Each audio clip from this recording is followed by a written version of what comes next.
32% समाजाच्या कक्षेमध्ये जर समाज ओबीसी म्हणून गेला तर त्याला ओपन मध्ये मेरिटवर यायचा स्कोप जास्त आहे. म्हणजे त्या 10% तर जागा मिळणारच आहेत. बरोबर. पण वरच्या ज्या 38% जागा ओपनसाठी राहणार आहेत ईडब्ल्यू सोडून, त्या 10% मधल्या 38 मधल्या किमान 10% जागा मराठा समाजाला मिळू शकत होत्या ओपन म्हणून मेरिटवर. आता प्रॉब्लेम काय झाला की ओपन मध्ये ज्या जागा 10 मिळतात तुम्हाला गुणवत्तेवर, त्याच तुम्हाला आरक्षण म्हणून दिल्या.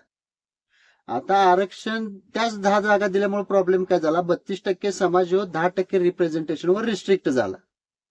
जे पूर्वी ईडब्ल्यूएस असताना काय व्हायचं की बाबा ईडब्ल्यूएस मधल्या एक 7-8 जागा आणि ओपन मधल्या एक 10 जागा म्हणजे 14-15 जागापर्यंत आपण खेळायचो. बरोबर आहे. आज त्या ईडब्ल्यूएसच्या बेनिफिशरी जागा पण गेल्या आणि ज्या ओपन मधल्या होत्या तेवढ्याच 10% जागावर रिस्ट्रिक्ट झालं. म्हणजे 32% समाज ज्याचं प्रतिनिधित्व सुक्रे आयोगानुसार 9%, गायकवाड आयोगासमोर 18% हे सिद्ध झालेलं आहे.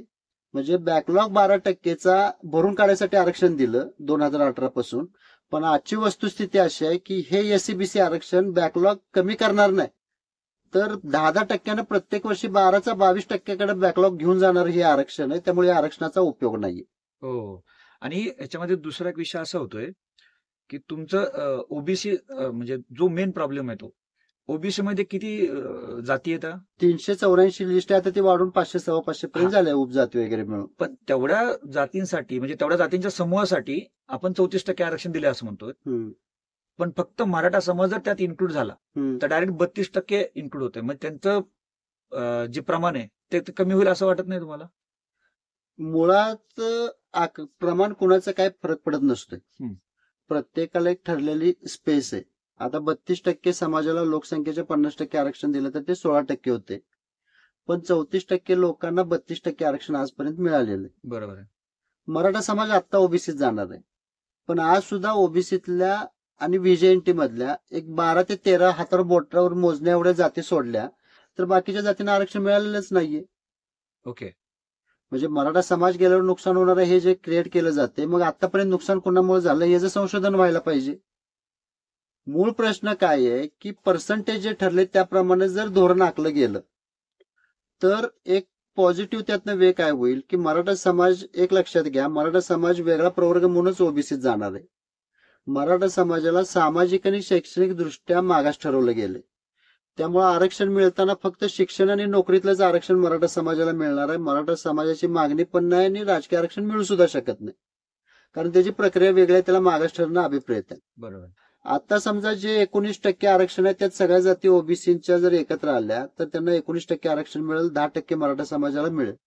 19% लोकांना पॉलिटिकली, एज्युकेशनल आणि गव्हर्नमेंट सर्व्हिसेस सगळीच आरक्षण मिळतील. मराठा समाजाला फक्त शिक्षण आणि नोकरीतलं आरक्षण मिळेल. मराठा समाजाला राजकीय आरक्षण लागू असणार नाही. आता याच्यावर वरच्या ज्या 48% जागा आहेत त्याच्यामध्ये मेरिटमध्ये सगळ्यांनाच स्कोप आहे. मग याला पर्याय जर असेल तर मग प्रत्येक वेळी ओबीसीतल्या काही ठराविक जातींचं नुकसान होतंय किंवा ठराविक वर्गांना त्याचं नुकसान सोसावं लागणार आहे, म्हणून मराठा समाजाने किंवा ओबीसीतल्या छोट्या जातींनी नुकसान का सहन करायचं याचा काहीतरी विचार होणार आहे का, हा खरा प्रश्न आहे. ओके. म्हणजे आज व्हीजेएनटी मध्ये, एनटी मध्ये धनगर समाज ज्या कॅटेगरीत येतो त्या कॅटेगरीत जवळपास 30 जागा जाती आहेत. पण तुम्हाला एनटी म्हणलं की फक्त धनगर आणि वंजारीच दिसतात. याचं कारण काय, तर त्या कॅटेगरीचं जे काय बेनिफिट आहे किंवा त्याच्या गरजेपेक्षा जास्त एक्सेसिव्ह जे काय प्रतिनिधित्व मिळायचं ते या जातींना मिळालेलं आहे.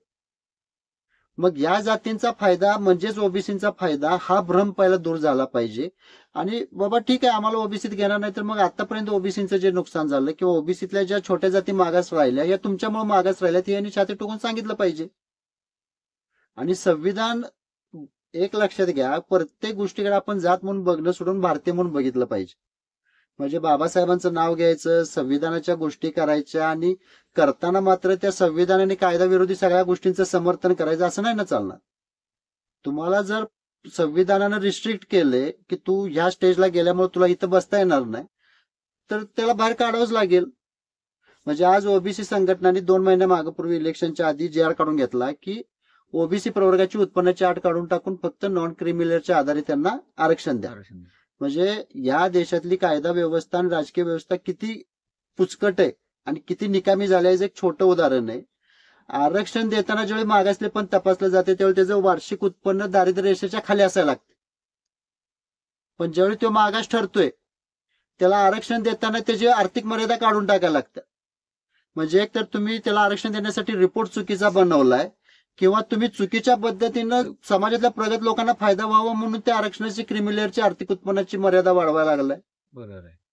मग ह्याच्यामध्ये जर धोरणात्मक निर्णय असा झाला की बाबा 1,00,000 रुपयापेक्षा कमी उत्पन्न आहे अशा लोकांना आरक्षण जर मिळणार असेल किंवा 2 लाखापेक्षा कमी उत्पन्न असणाऱ्या माणसाला आरक्षण मिळणार असेल तर तुम्ही 2 लाख उत्पन्न आहे तर एक 4 लाखापर्यंत त्याचं क्रिमिलेअर उत्पन्नाची अट ठेवा आणि त्या माणसाला 100% सगळं बेनिफिट देऊन टाका ना.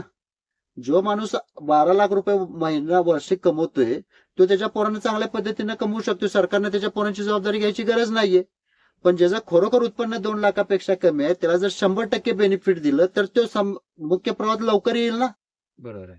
आणि एवढं बेनिफिट घेऊन जर तो स्टेबल झाला तर उद्या तो ऑटोमॅटिकली त्या फ्रेम मधनं बाहेर पडणार आहे आणि दुसऱ्या माणसाला तुम्हाला मदत करता येणार आहे.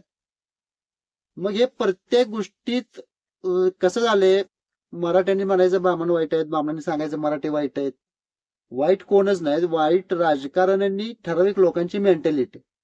जर 100% संविधान इम्प्लिमेंट करायचं ठरवलं आणि प्रत्येकाने एक्सेप्ट केलं की बाबा मी इथं पात्र नाहीये, मी इथं गेलं नाही पाहिजे, तर ते होऊ शकते. पण मानवी स्वभाव आहे, सगळ्याला फुकट पाहिजे, त्याला काय इलाज नाही. प्रत्येकाला वाटते मलाच मिळालं पाहिजे, त्याला काय इलाज नाहीये. त्याच्यात राजकीय स्वार्थ पण आहे.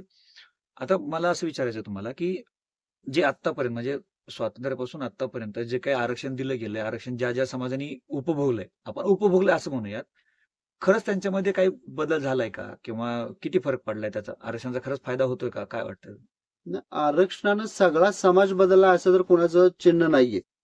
म्हणजे आपण आज आपले काही दलित बांधवांचं बघा किंवा ओबीसीतलं म्हणा.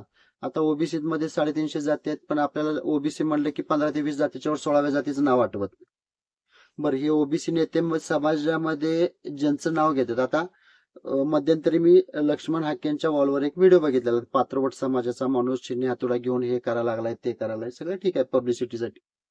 ते ज्या गावात गेले त्या डालगावमध्ये आज पण धनगर समाजाचं जास्त प्राबल्य आहे. तिथं पंचायत समिती सदस्य किंवा हे असोत. असं एखादं उदाहरण कुठल्या पण धनगर, माळी, वंजारी, कुणबी जातीच्या नेत्यानं सांगावं की त्या जातीचं तिथं प्राबल्य आहे आणि एक सामाजिक सुरक्षेच्या कारणासाठी त्यांनी एखाद्या नाभिक समाजातल्या माणसाला, कुंभाराला, पात्रवाटाला तिथं तिकीट देऊन राजकीय प्रतिनिधित्व दिले किंवा स्वतःच्या अधिकारात बाबा आपल्याला नाही, आपण आपल्या पोराला फुकट कॅपेबल आहे, आपण शिकवू शकतोय, आपण त्या गरीब पोराला आरक्षणाचा आपल्याच प्रवर्गातला छोट्या जातीतला त्याला न्याय देऊया, कुठलाच माणूस घेत नाही. बरोबर, हे फक्त बोलायच्या गोष्टी आहेत. 18 पगड जाते, 18 ओळतेदार, बळुतेदार, प्रत्येकाला त्यांच्या माध्यमातून स्वतःला कुठतरी नेता म्हणून प्रोजेक्ट करायचं असते आणि ज्याच्यात कॅपॅसिटी असते तो त्या लेवलला जातोयच. बरोबर आहे. मग प्रश्न असा आहे की खरोखर व्यवस्था बदलावी असं किती लोकांना वाटतं?